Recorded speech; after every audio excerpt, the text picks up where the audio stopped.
He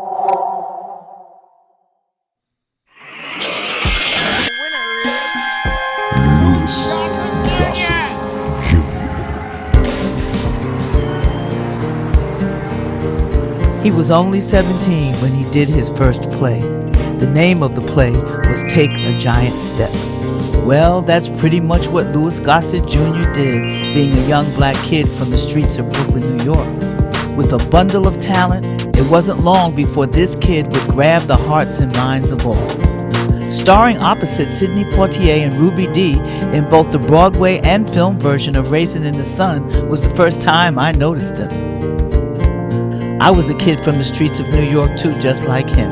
And because he was there, I felt it was possible for me too.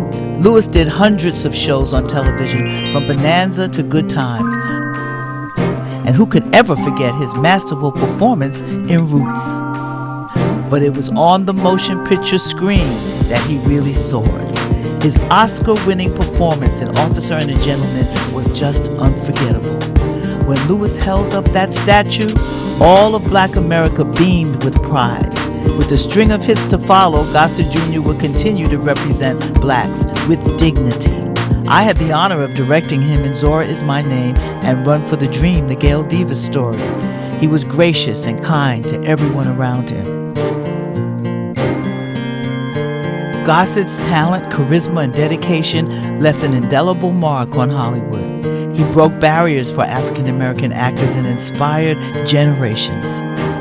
Louis Gossett will always be remembered, not only for his remarkable performances, but for his contributions to society.